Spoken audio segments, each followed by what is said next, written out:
The Galactic Council Chamber was the largest structure ever built by any species in the known universe. It floated in the empty space between three dead stars, a monument to peace and order that had stood for 12,000 years.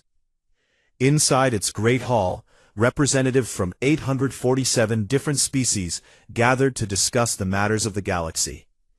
They had rules for everything. They had procedures that took centuries to develop. They believed, with complete certainty, that their way of doing things was the only way that worked. Ambassador Krelvax of the Dominion stood before the assembly with a datapad in his long gray fingers. He was tall, nearly 3 meters, with skin like wet stone and eyes that glowed a soft yellow. His species, the Velthari, were known throughout the galaxy as warriors and conquerors, though the Council preferred to call them integration specialists. "The survey team has returned from Sector 7742, Krelvax announced. His voice echoed through the chamber. "They have found a new species on the third planet of a small yellow star. The locals call their world Earth." A murmur passed through the assembly. New species were always interesting, at least for a moment. "Show us," said the High Speaker, a being made entirely of light, who had held the position for 3,000 years. The chamber darkened, and a hologram appeared in the center of the room. It showed a blue and green planet, beautiful in its way, spinning slowly in the darkness of space. The image zoomed in to show cities, vehicles, and the creatures who had built them. They were small things, these humans. Soft skin, no natural weapons, laughably short lives. They had split their world into nearly 200 different nations that could barely cooperate with each other. "Their technology is primitive," Krelvax continued. "They have achieved basic spaceflight, but have not left their own system. They have nuclear weapons, but have only used them twice in war. They spend most of their resources fighting each other over land, resources, and ideas." Laughter rippled through the chamber. The representatives of ancient species found it amusing that these creatures thought their tiny conflicts mattered. "What is your assessment?" the High Speaker asked. "Pre-ascendant, Class 7. Standard integration protocols should be sufficient. They pose no threat to Council interests." The High Speaker considered this for a moment. "The Velthari Dominion has requested new territory for expansion. This system falls within acceptable parameters. Does anyone object to authorizing integration?" No one did. Why would they? This had happened thousands of times before. A young species was found, evaluated, and brought into the galactic community, whether they wanted it or not. The process was sometimes messy, but it always ended the same way. The young species learned their place, and the galaxy continued as it always had. "Authorization granted," the High Speaker declared. "The Velthari Dominion may proceed with integration of the Sol system. Standard rules apply. Minimize destruction of infrastructure where possible. We expect a full report within 1 planetary rotation." Krelvax bowed deeply. "The Dominion is grateful for this opportunity. We will bring these humans into the fold quickly." As he left the chamber, Krelvax felt something close to excitement. His people had not conducted an integration in nearly a century. The younger warriors were eager to prove themselves. This would be good for morale. 3 weeks later, the Velthari fleet entered the Sol system. There were 47 ships in total. The smallest was the size of a human aircraft carrier. The largest, Krelvax's command vessel, could have held a small city inside its hull. They emerged from faster-than-light travel just past the orbit of Mars and began their approach to Earth. On the planet below, chaos erupted immediately. Every telescope, every satellite, every radar system on Earth detected the approaching fleet. Governments scrambled to respond, but what could they do? Their most powerful weapons were nuclear missiles designed to destroy cities, not spacecraft moving at impossible speeds. The United Nations called an emergency session.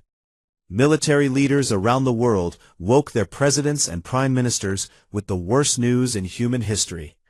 Ordinary people looked up at the sky and felt for the first time truly small. Krelvax broadcast his message on every frequency humans used for communication.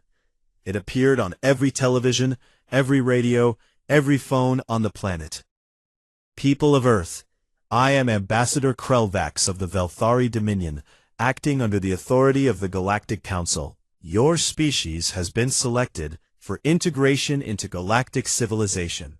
This is not a negotiation. You will surrender all military assets immediately. You will accept dominion governance of your world. Resistance will result in consequences.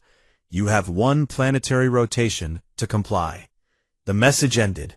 Earth had 24 hours to give up everything it had ever built. The response came faster than Krelvax expected. It came from 100 different nations, speaking 100 different languages, but they all said the same thing. No. Some responses were polite, some were filled with fear, some contained words that needed no translation, but none of them contained surrender. Krelvax was not surprised. This happens sometimes with young species. They did not yet understand what they faced. A demonstration would be necessary. He selected 3 targets. Cities large enough to make an impact, but not so large that their destruction would significantly reduce the planet's productivity. His tactical officers calculated the optimal strike pattern. At exactly midnight, Greenwich Mean Time, 3 beams of pure energy descended from orbit. Mumbai, Sao Paulo, Chicago.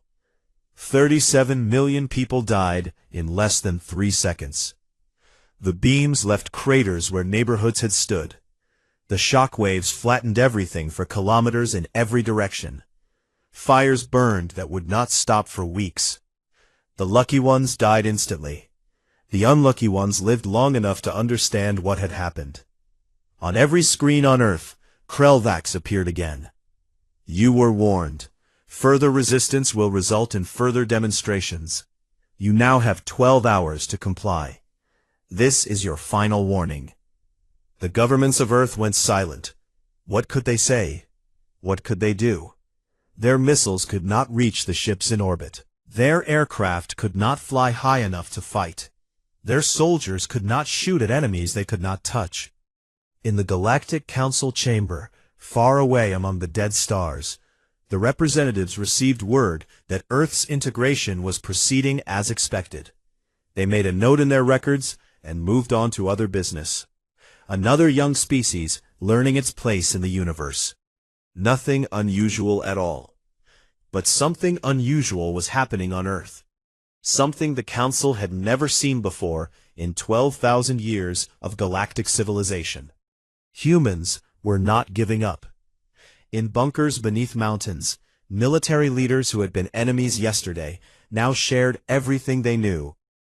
Nuclear launch codes were exchanged between nations that had pointed those same weapons at each other for decades. Scientists who had competed for funding and fame now worked together without a single thought of credit or glory. In the ruins of Mumbai, a teenage girl pulled her younger brother from the rubble and promised him that someone would pay for what happened. In Sao Paulo, an old man who had survived 2 dictatorships looked up at the sky and began planning. In what remained of Chicago, a firefighter who had lost her entire family walked into a recruiting station and demanded to know how she could fight. Across the planet, billions of humans felt the same emotion at the same moment. It was not despair. It was not surrender. It was something the Velthari had never encountered in any species they had integrated. It was rage. Cold, patient, absolute rage. 12 hours passed. Earth did not surrender.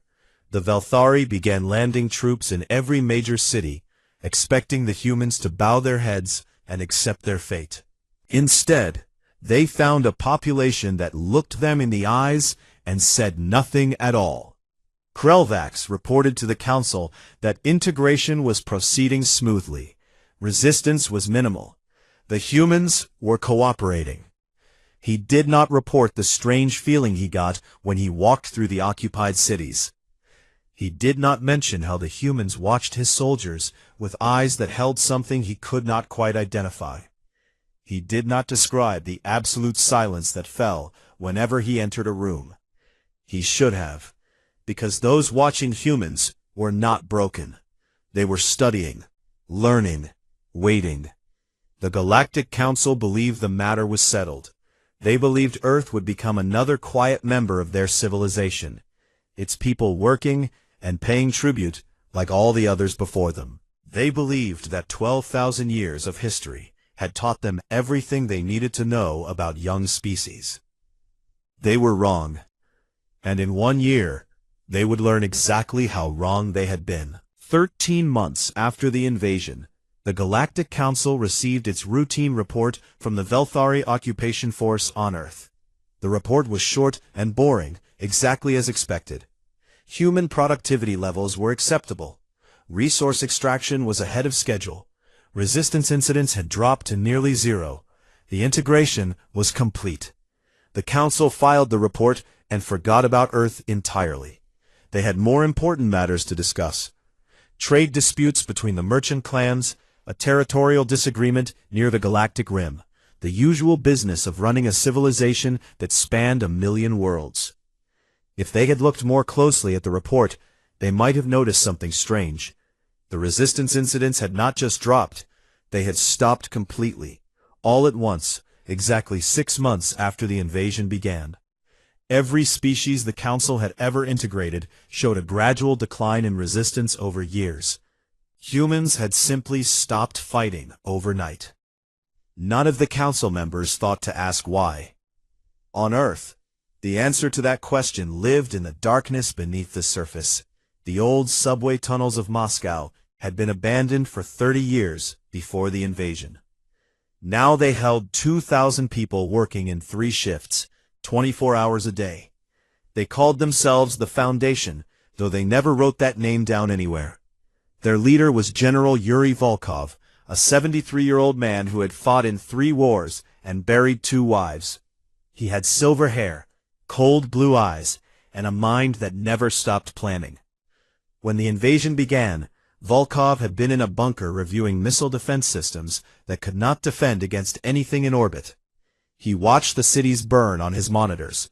He saw the Velthari troops land in perfect formation.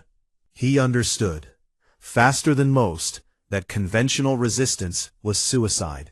So he ordered his people underground, all of them, every soldier, every scientist, every engineer who could be reached. They took everything they could carry and disappeared into the tunnels beneath the frozen Russian earth. 6 months later, he sent a message to every resistance cell on the planet. The message contained one word: wait. And humanity waited. In a converted factory basement outside Berlin, Dr. Annika Weiss led a team of physicists studying a piece of Velthari armor that a brave young man had died to steal. The armor was impossibly light and impossibly strong. It should not have existed, according to everything they knew about materials science. Annika spent 3 months just trying to understand how to cut a sample small enough to study. She went through 4 diamond-tip saws and 2 laser cutters before she found the frequency that made the material vulnerable. When she finally cracked it open, she wept. Not from joy, but from understanding. The Velthari were not gods. They were just people with better tools, and tools could be copied. 6,000 kilometers away, in a cave system beneath the mountains of northern India, a 24-year-old engineer named Priya Sharma stared at a Velthari shield generator. Her team had captured it during a raid that cost them 11 lives. Priya had promised the dead that their sacrifice would mean something. The shield generator was beautiful in its complexity. It created a barrier of energy that could stop anything humans could throw at it. Bullets, explosions, even nuclear radiation simply bounced away. The Velthari soldiers walked through human cities completely protected, laughing at any attempt to harm them. Priya took the generator apart piece by piece, documenting everything. She worked for 6 weeks without sleeping more than 4 hours at a time. She lost weight. Her hair began falling out from stress. But she kept working, because every night when she closed her eyes, she saw the faces of those 11 people who had died to bring her this machine. On the 43rd day, she found it, a tiny fluctuation in the shield harmonics that occurred exactly once every 1.7 seconds. The fluctuation lasted less than a millisecond, but it was there, a gap in the armor, a moment of vulnerability. Priya wrote her findings in a code that only General Volkov could read, and sent them through a network of messengers who traveled on foot to avoid Velthari detection. 2 months later, the first human-made shield disruptors entered production in a factory beneath Sao Paulo, built in the crater where 3 million people had died. Not every breakthrough came from scientists. In what used to be Oklahoma, a 16-year-old girl named Maya Chen discovered something by accident. She had been a radio enthusiast before the invasion, building equipment in her garage and talking to strangers around the world. Now she hid in a storm cellar with her grandmother, listening to Velthari communications with jury-rigged equipment. The Velthari used faster-than-light communication for important messages, but for routine chatter, their soldiers used standard radio frequencies. Maya listened to them for months, learning their language by pure immersion. She was good at languages. She had spoken 3 before the invasion. Now she spoke 4. One night, she noticed something odd. Every time a Velthari ship entered or left the atmosphere, there was a burst of static on a specific frequency. She tracked the pattern for weeks. The static always came exactly 3.2 seconds before the ship's engines activated. But she wrote it down and passed the information to a resistance contact, who passed it to another, who eventually got it to a former NASA engineer hiding in the Appalachian Mountains. He understood immediately. The Velthari FTL drives had a warm-up phase. During that phase, they were vulnerable to interference. If you hit them with the right frequency at exactly the right moment, the drive would fail. The ship would not explode or crash. It simply would not go anywhere. It took another 3 months to turn that discovery into a weapon. But eventually, hidden factories around the world began producing devices that could ground any Velthari ship within range. Above the surface, the occupation continued. Velthari soldiers patrolled the streets of every major city. Human workers went to their jobs in Velthari-owned factories. Resources flowed off-planet to feed the endless hunger of the Dominion. Everything looked exactly as the Council expected. But the Velthari occupation force began to notice small things that did not add up. Production at human factories was exactly at quota. Not above, not below. Exactly at the required level, every single day. This should have been impossible. Natural variation alone should have caused fluctuations. But the numbers were perfect. Too perfect. Human workers arrived on time, did their jobs, and went home. They never complained. They never fought. They never did anything wrong. But they also never did anything extra. They followed orders with absolute precision, and not 1 ounce more. The soldiers on patrol reported that humans no longer ran away when they approached. Instead, they simply moved aside, watching with calm eyes that revealed nothing. Some soldiers found this more unsettling than open resistance would have been. Krelvax received these reports but dismissed them as the nervousness of young warriors unused to occupation duty. Humans were behaving exactly as conquered species always behaved. The strange perfection of their compliance was simply their culture. Different species adapted in different ways. He did not know about the tunnels beneath Moscow, Berlin, Mumbai, Sao Paulo, and 100 other cities. He did not know about the factories hidden in caves and basements, producing weapons that his people had never imagined. He did not know about the network of messengers carrying information across continents on foot, bicycle, and horseback, completely invisible to Velthari's surveillance. He did not know that every human who walked past his soldiers was counting them, memorizing patrol routes, noting which weapons they carried and how they held them, identifying which ones were alert and which ones had grown careless. He did not know that humanity had not surrendered. Humanity had simply gone quiet while it prepared. In his underground headquarters, General Volkov reviewed the final reports from cells around the world. They had enough shield disruptors to equip every combat team. They had FTL jammers positioned near every Velthari landing zone.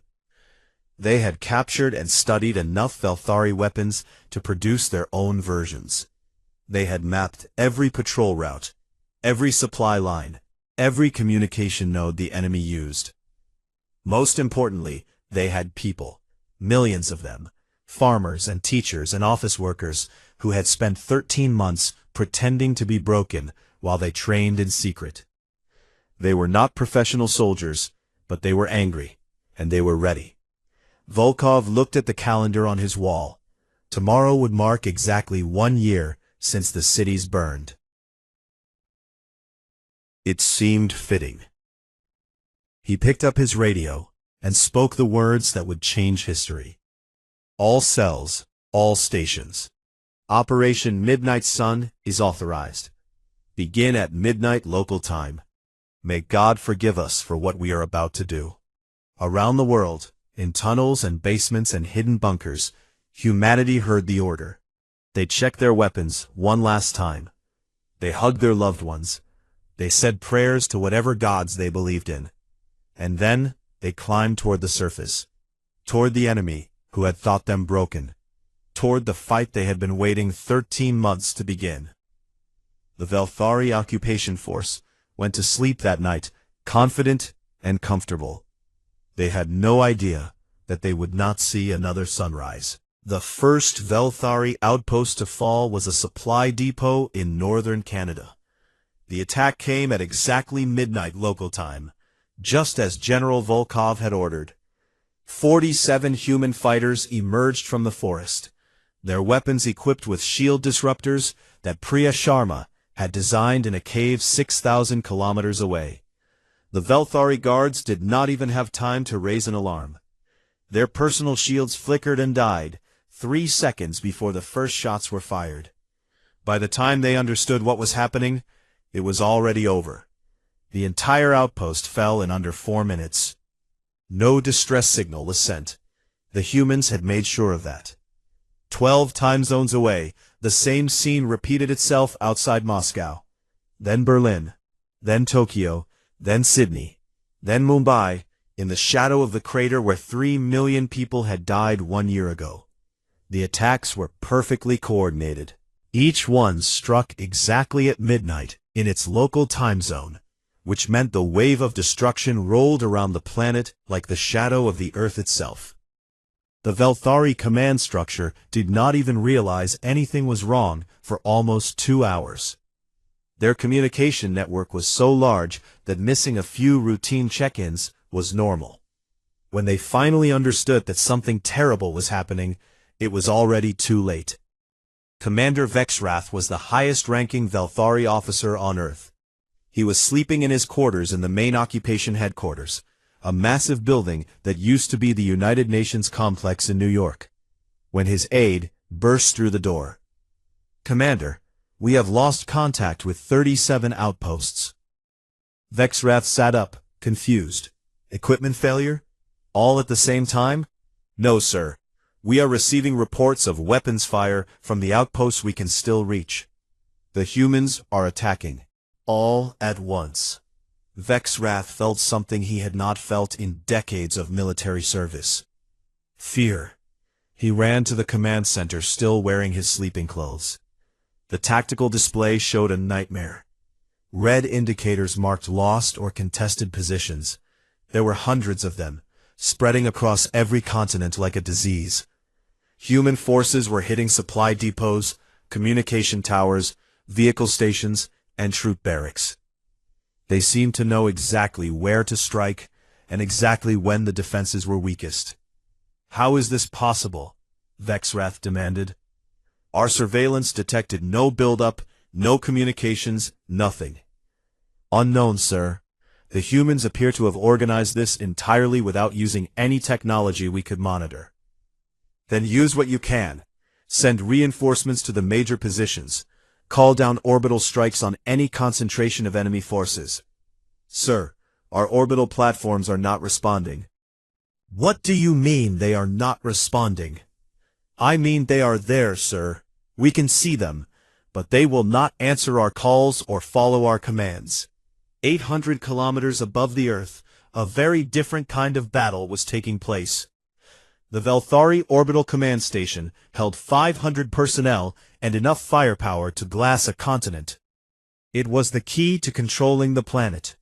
As long as the station remained in Velthari hands, any human resistance could be crushed from above. This was why General Volkov had made it the primary target. The assault team consisted of 12 humans who had spent 6 months training for this single mission. They had reached orbit aboard a captured Velthari shuttle, piloted by a former astronaut who had learned to fly alien ships by studying wreckage. They had approached the station broadcasting friendly identification codes stolen by Maya Chen and her network of radio listeners.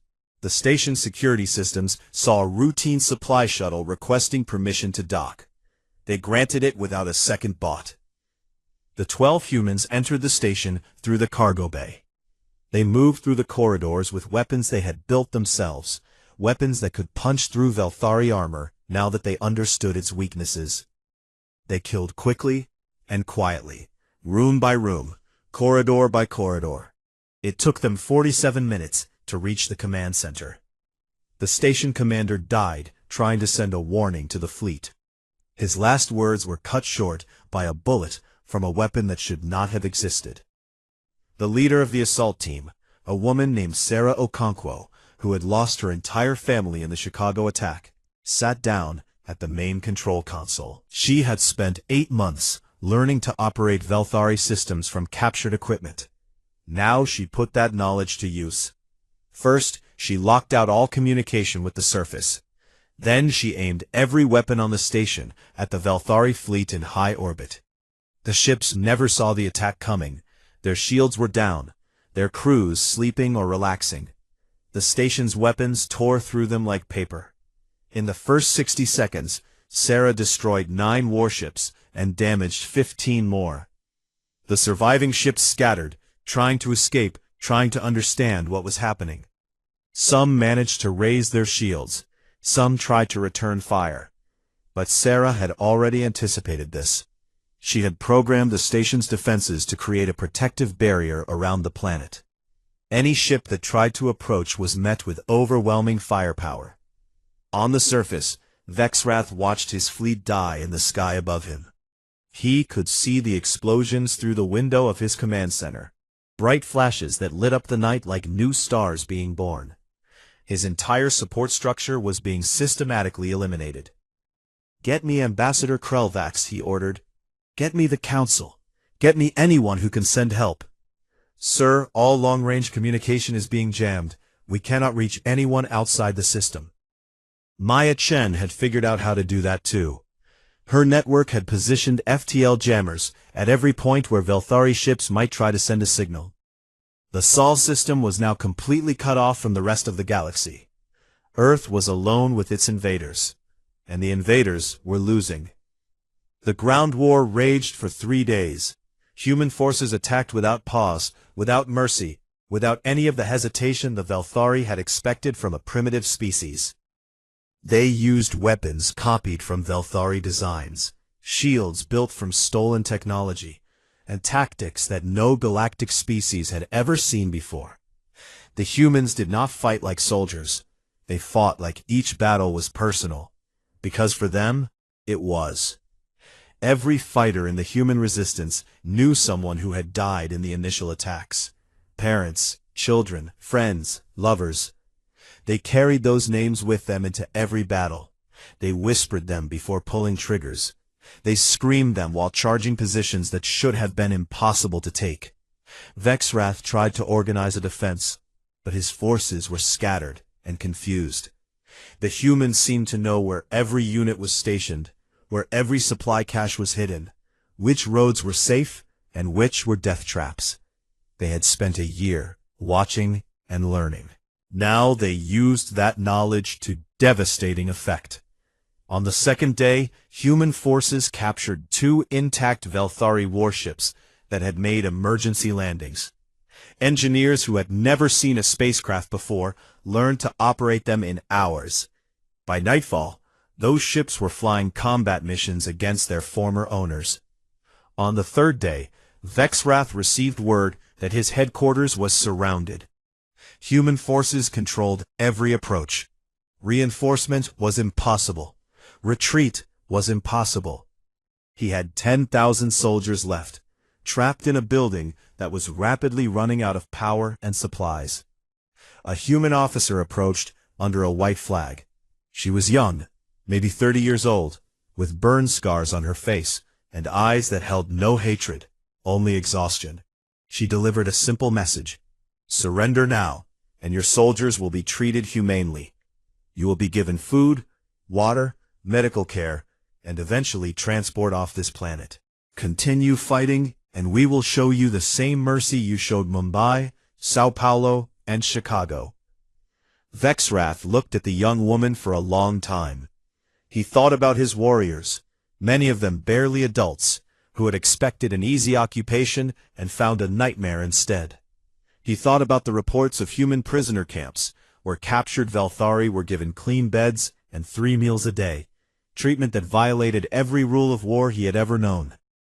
He thought about what the Council would say when they learned that a pre-ascendant species had defeated the Velthari Dominion. Then he gave the order to surrender. The humans did not celebrate. There was too much work to do, too many dead to bury, too much destruction to repair.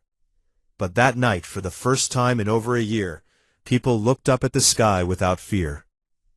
The orbital station, now under human control, broadcast a message on every frequency the galaxy used. The message was simple, translated into every language the Velthari had taught them. This is Earth. We were attacked without provocation. We have defended ourselves. To the Galactic Council, we do not want war. We want to be left alone. Do not send more ships. Do not send more soldiers. Earth is not available for integration. If you respect this boundary, we will have peace. If you do not, you will learn what the Velthari learned. We are not a species that surrenders. We are not a species that forgets. The message ended with coordinates for a diplomatic meeting, if the Council wanted one. Then the humans went back to rebuilding their world, watching the stars, and waiting to see what would happen next. In the Galactic Council chamber, far away among the dead stars, the message arrived like a bomb exploding in the middle of a formal dinner. No one knew what to say. No one knew what to do. For the first time in 12,000 years, the Council had no precedent to follow. The Galactic Council chamber had seen many crises in its 12,000 years of existence. Wars between member species, plagues that wiped out entire worlds, natural disasters that reshaped solar systems. But never, in all that time, had the chamber fallen into complete silence quite like this. The High Speaker floated at the center of the hall, her form of living light dimmer than usual, as if even she could not process what she had just heard. Around her, 847 representatives sat motionless, their minds struggling to accept the impossible news. The Velthari Dominion had been defeated. Not just defeated, but routed, humiliated, driven from a planet by a species that should not have been able to build weapons capable of scratching Velthari armor. The message from Earth was playing on every screen in the chamber, that calm human voice explaining what had happened and what they expected. Ambassador Krelvax stood before the assembly, his gray skin now pale with shame. He had escaped Earth on the last shuttle to leave the surface, moments before human forces captured the spaceport. He had lost everything: his fleet, his army, his honor. How? the High Speaker finally asked. "How is this possible?" Krelvax could not meet her eyes. "We underestimated them, High Speaker. We saw primitive technology and assumed primitive minds.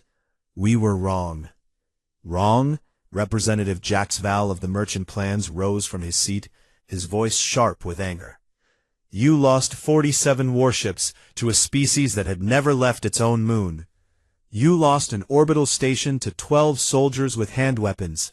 You were not wrong, Ambassador. You were incompetent." The High Speaker began. "Representative Jaxval, please." "No, the Dominion promised us a simple integration. They promised us resources, labor, a new colony for the Council's benefit. Instead, they have given us a disaster. The message from Earth is being broadcast on every frequency in the galaxy. Every species can hear it.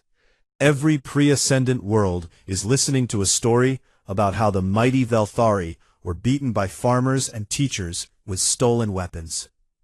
The chamber erupted into shouting. Factions that had maintained polite relations for centuries now turned on each other. The Velthari demanded support for a massive retaliation. The merchant clans demanded compensation for lost trade. Dozens of smaller species simply demanded to know what would happen next. The High Speaker raised her luminous hand, and slowly the chamber fell quiet. "We must address this situation carefully. The humans have requested a diplomatic meeting. They claim they want peace. Perhaps we should listen." "Listen?" Admiral Vorketh of the Hegemony Fleet stepped forward.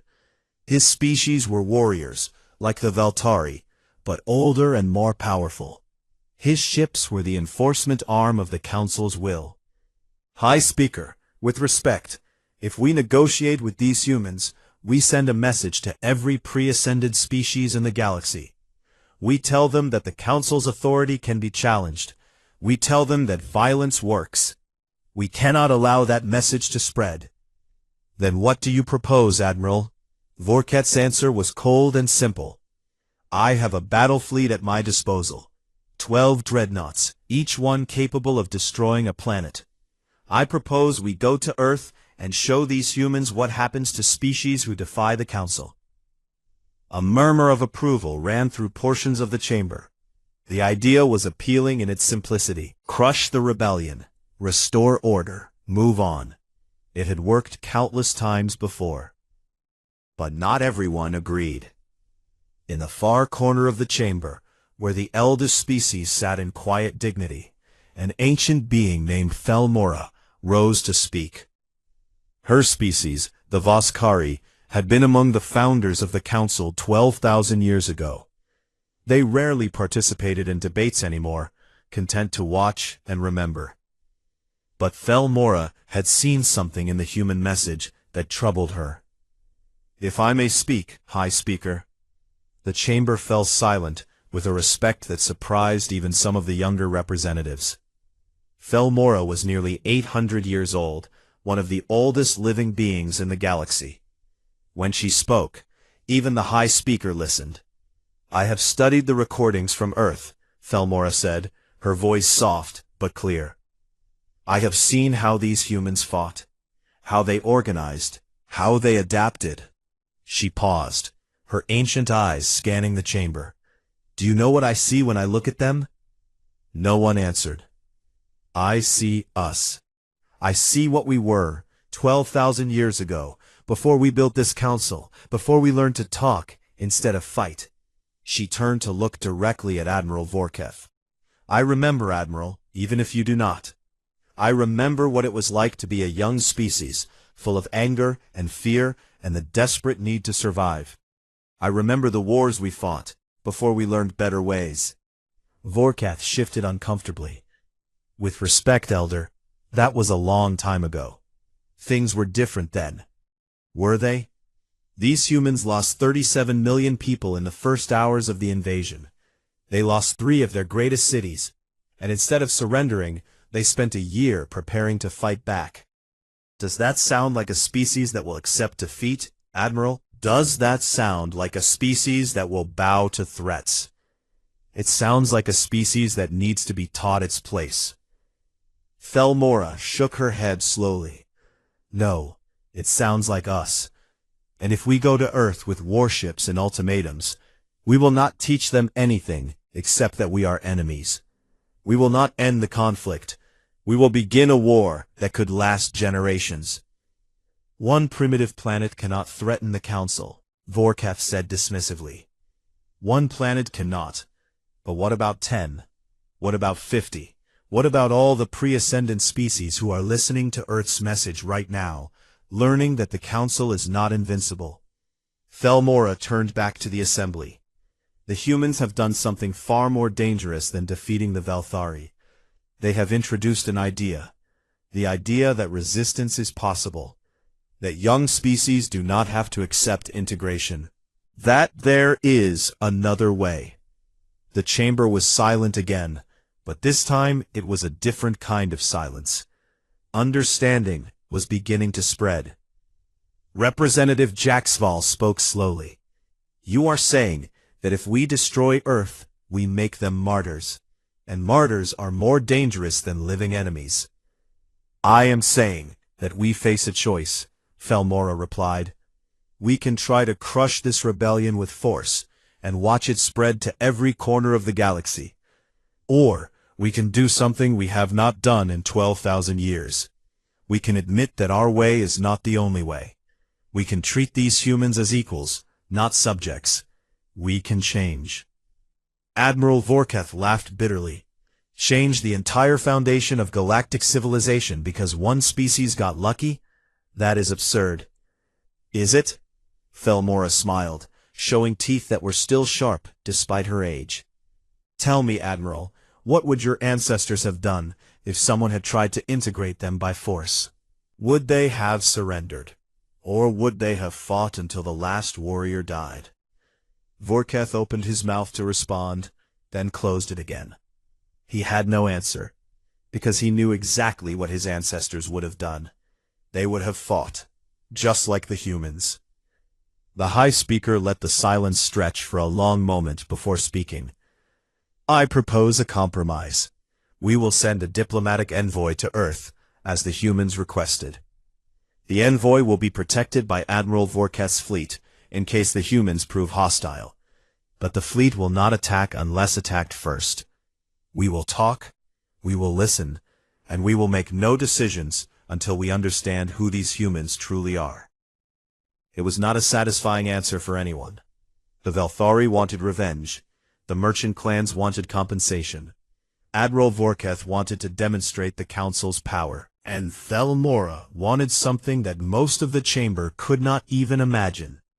But it was the answer they got. 2 weeks later, the Hegemony fleet entered the Sol system. 12 dreadnoughts, each one large enough to be visible from Earth's surface, arranged themselves in a formation that made their firepower impossible to ignore. Behind them came the diplomatic vessel, a smaller ship carrying representatives from 30 different species. On Earth, humanity watched them approach with weapons ready and fear in their hearts. The past year had cost so much, so many had died, so many cities were still in ruins. They had won against the Velthari, but this new fleet was 10 times larger and 100 times more powerful. General Volkov, now the chairman of the United Planetary Defense Council, received the message requesting permission to send diplomats to the surface. He consulted with leaders from every nation, every resistance cell, every faction that had helped win their freedom. The answer they sent back surprised everyone, including themselves. Permission granted. You may land in Geneva. We look forward to talking. And so, for the first time in history, the Galactic Council would sit across a table from a species that had refused to be conquered. No one knew what would happen next, but everyone knew that whatever came from this meeting would change the galaxy forever. The building where the meeting took place had once been beautiful. It had stood for nearly a century as a symbol of human cooperation, a place where nations came together to solve their problems with words instead of weapons. Now its walls were cracked, its windows shattered, its hulls still marked by the scars of orbital bombardment. The humans had chosen this place on purpose. They wanted the Council to see what the Valthari had done. The delegation from Earth consisted of 12 people, one from each of the major regions that had contributed to the resistance. General Volkov led them, his silver hair now completely white from the stress of the past year. Beside him stood Priya Sharma, the engineer whose discovery had made victory possible. Maya Chen was there too, the teenager who had cracked Valthari communications, now 19 years old and carrying herself with a quiet confidence that made her seem much older. The council delegation was larger and far more impressive. 30 representatives from 30 species, each one chosen for their importance or their wisdom. Admiral Vorketh came as the military authority, his massive form barely fitting through human doorways. Elder Thelmora came as the voice of the oldest species, moving slowly but missing nothing with her ancient eyes. And at their head was Ambassador Zixtel, a being of crystalline structure who had negotiated more treaties than any other member of the council. They met in what had once been the main assembly hall. A large table had been brought in, human-sized chairs on one side, various accommodations for alien bodies on the other. Through the broken windows, everyone could see the hegemony dreadnoughts hanging in the sky, their weapons visible even from the ground. Ambassador Zixtel spoke first, his voice like wind chimes in a storm. "We come in peace, General Volkov. The Council seeks to understand what happened here and to find a path forward that benefits all parties." Volkov nodded slowly. "We appreciate your willingness to talk. Please understand that a year ago, beings who claim to represent your council killed 37 million of our people without warning. Peace is something we will need to see, not just hear." The actions of the Valthari Dominion were regrettable. "Regrettable?" Priya Sharma interrupted, her voice sharp. "My mother died in Mumbai. My father, my 2 sisters, 3 million people in a city that had done nothing wrong. Is regrettable the word you use for genocide?" Admiral Vorketh shifted in his seat, his hand moving toward a weapon that was not there. The humans had insisted that everyone enter unarmed. Elder Thelmora raised a calming hand.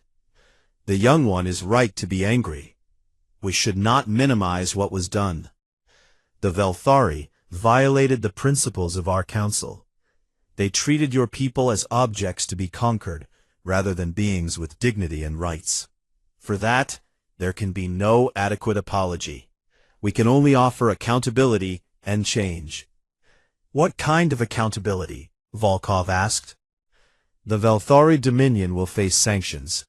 Their integration authority has been revoked permanently. They will pay reparations to Earth for the damage they caused, and Ambassador Krelvax will be turned over to human custody for trial, if you wish it." The humans exchanged glances. This was more than they had expected. But Volkov was not finished. "And what about the next time? What happens when another member of your council decides that Earth looks like an easy target?" Ambassador Zixtel leaned forward, his crystalline body catching the light from the broken windows. "That is what we are here to discuss. The Council would like to offer Earth membership, full membership, with all the rights and protections that implies. No species that belongs to the Council may be attacked by another member. Your world would be safe. And in exchange, you would agree to follow Council laws and contribute to Council efforts, just as every other member does. You would open trade with galactic markets. You would share your technology and receive ours in return."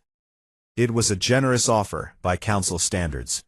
Most species would have accepted immediately. But Volkov had spent the past year learning that the Council's generosity always came with hidden costs. "What about other species like us?" he asked. "Other pre-ascendant worlds that are being integrated right now, as we speak?" Zixtel hesitated. "I do not understand the question." "I think you do. Your council has been conquering young species for 12,000 years. You call it integration, but we know what it really is. You find worlds that cannot fight back, and you take them. We are asking, what happens to them if we join your club? Admiral Vorketh spoke for the first time, his voice a deep rumble. The integration process exists to bring young species into civilization safely. Without guidance, they might destroy themselves or become threats to others. The way we became a threat to you? Vorketh had no answer for that. Elder Thelmora leaned forward. You are asking the right questions, General. Questions that many of us have been afraid to ask for a very long time. The truth is that integration was never meant to be what it has become. When the Council was founded, we helped young species because they needed help. Somewhere along the way, we began to help ourselves instead. We took their resources, their labor, their freedom, and told ourselves we were doing them a favor. You admit this? Volkov seemed genuinely surprised. I am very old, General. I have seen enough to know that refusing to admit uncomfortable truths does not make them less true. Your people have forced us to look at ourselves clearly for the first time in millennia. Some of us do not like what we see. The negotiations continued for 3 days. They argued about trade agreements and territorial boundaries, about reparations and mutual defense. They argued about things that would have seemed impossible just a year ago. Two civilizations trying to find common ground across a gulf of technology, culture, and history. But the real breakthrough came on the evening of the second day. Maya Chen had been quiet throughout most of the discussions, overwhelmed by the presence of beings she had only heard as voices on stolen radio frequencies. But when the talk turned to communication networks, she spoke up. Your message from Earth has been received by 47 pre-ascendant species, she said. I know because I have been monitoring the frequencies they use. They are talking about what happened here. They are asking questions about the Council. Some of them are already organizing resistance movements of their own. The Council delegates looked at each other with something close to panic. This was exactly what they had feared. You see, Admiral Vorketh said, this is why we cannot show weakness. If we give Earth what they want, every young species will think they can do the same. Or, Maya continued, you could give those species what they really want. The same thing we wanted. The chance to develop on their own terms, at their own pace, without someone forcing them to be something they are not. That would require changing everything, Zixtel said. Yes, Maya agreed. It would. The final agreement was signed on the third day, in a ceremony broadcast to every corner of the galaxy. Earth would join the Council, not as an integrated subject, but as a sovereign member, with full rights and protections. In exchange, Earth would help create a new category of membership for developing species, one that offered guidance without coercion and protection without domination. It was called the Chen Protocol, named after the 19-year-old girl who had spent a year listening to alien radio and came away understanding more about galactic politics than diplomats who had studied it for centuries. As the delegations prepared to leave, Elder Thelmora approached General Volkov. She moved slowly, her ancient body showing every one of her 800 years. You have changed everything, she said. You know that, yes? Volkov looked out the broken window at the ships in the sky and the ruins of the city around them. We just wanted to survive. That is how change always begins, she said, with survival, with the desperate need to keep existing, despite everything that would destroy you. She placed a gentle hand on his arm. I was there when my people first reached the stars. We were much like you then. Angry, frightened, determined. We made many mistakes, but we also built something that lasted 12,000 years. Now, you will help us build something new, something better, perhaps. You think we can? I think you already have. The question is what you will do next. She smiled, showing those ancient, sharp teeth. Do not let the galaxy change you, General. You should be the ones changing the galaxy. She walked away, leaving Volkov alone with his thoughts. Outside, the citizens of Geneva were emerging from their shelters to see the alien ships departing. Children pointed at the sky, their fear slowly transforming into wonder. Parents held each other, crying tears of relief and hope and grief for all they had lost. Maya Chen stood among them, looking up at the stars that were no longer quite so terrifying. Priya Sharma was already heading back to her laboratory, her mind full of new technologies to study and adapt. Across the planet, billions of humans were learning that they were no longer alone in the universe, and that being not alone did not have to mean being conquered. General Volkov stepped out of the ruined building and took a deep breath of air that still smelled faintly of smoke and ash. A reporter approached him, camera ready, asking for a statement. He thought for a long moment about everything they had been through. The attacks, the occupation, the year of silent preparation, the battles, the deaths, and now this.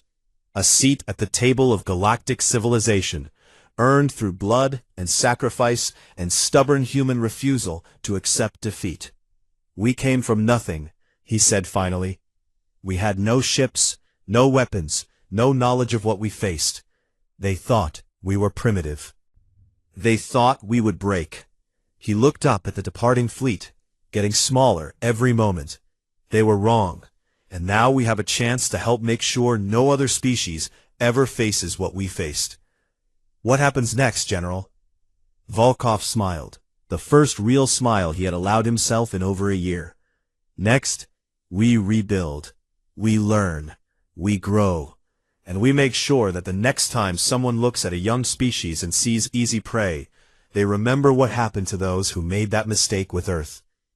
He turned and walked back into the building, where the first meetings of humanity's galactic future were already beginning. Above the planet, the last council ships vanished into faster-than-light travel, carrying news of the impossible victory back to 1,000,000 worlds. And on those worlds, in the hidden places where young species dreamed of freedom, a new hope was taking root. The galaxy would never be the same. Humanity was just getting started.